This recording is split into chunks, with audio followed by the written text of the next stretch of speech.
جی السلام علیکم، میں ہوں نور العارفین صدیقی اور آپ دیکھ رہے ہیں عارفین نامہ۔ اس زلف پہ پھپتی شب دیجور کی سوجھی، اندھے کو اندھیرے میں بڑی دور کی سوجھی۔ اسے آپ بالفاظ دیگر یوں بھی سمجھ سکتے ہیں کہ جب 900 چوہے پورے ہو جاتے ہیں تو اس کے بعد بلی کو حج کرنا یاد آتا ہے۔ یہ ساری تمہید میں کیوں کر باندھ رہا ہوں؟ اس لیے کہ آج میں نے کچھ پاکستانی صحافتی کالی بھیڑوں یا جگاڑیوں کی نظر اتارنی ہے۔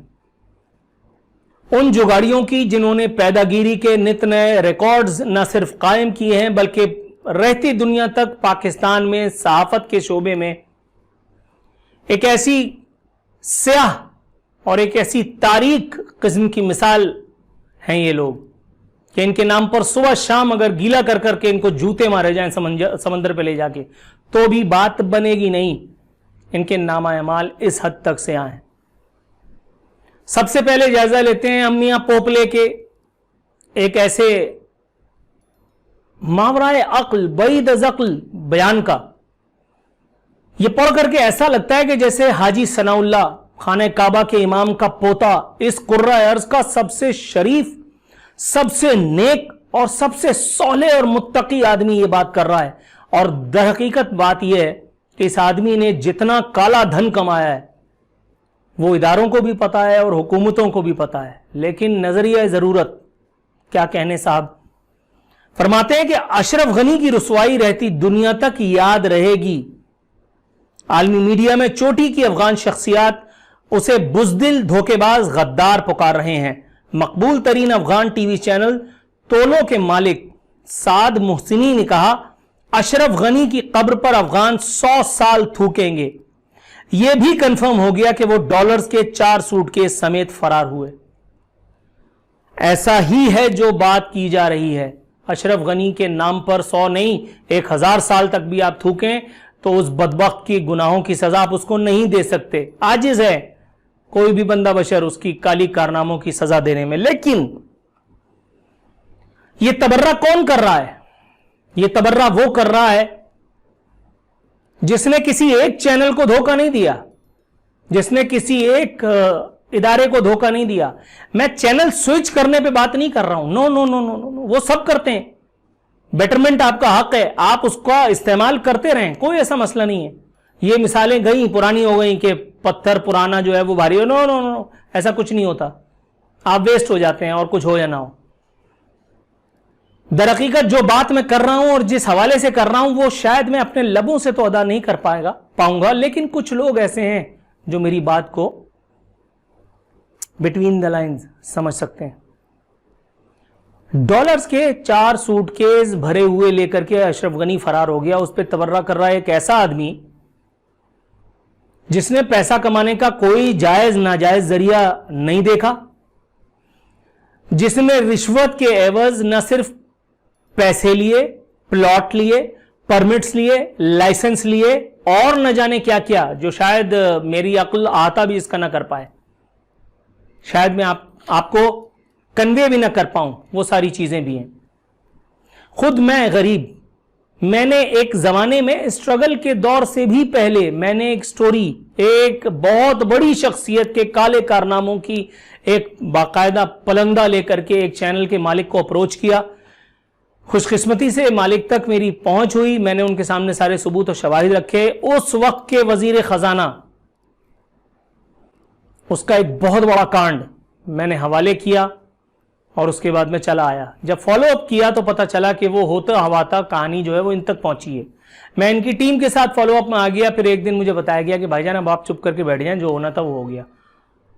مجھے کیا پتا کیا ہونا تھا، کیا ہوا وہ تو اس کے بعد جب میں میڈیا میں آیا ہوں تب مجھے معلوم ہوا کہ اس سٹوری کے عوض بھی ساری سیٹنگ، ساری مانڈولی ہو چکی ہے۔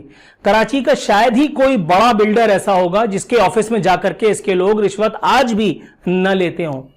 کوئی ہی منسٹر، کوئی ہی سیاسی جماعت شاید ہی ایسی ہوگی جہاں سے کسی کی جاب، کسی کا لائسنس، کسی کا کوئی پرمٹ موصوف نے یا موصوف کی ٹیم نے یا موصوف کے چاچے ماموں نے نہیں لیا ہوگا۔ یہ کوئی ایسی بات نہیں کر رہا میں جو کسی ادارے کو نہیں پتا، جو کوئی بہت بڑا انکشاف ہے۔ نو سر، ایسا کچھ نہیں ہے، آرام سے بیٹھیں، سب کو سب پتا ہے۔ میں تو تبرہ اس بات پہ کر رہا ہوں کہ دیکھو کون چور آیا کی رٹ لگا رہا ہے۔ پاکستان کا سب سے بڑا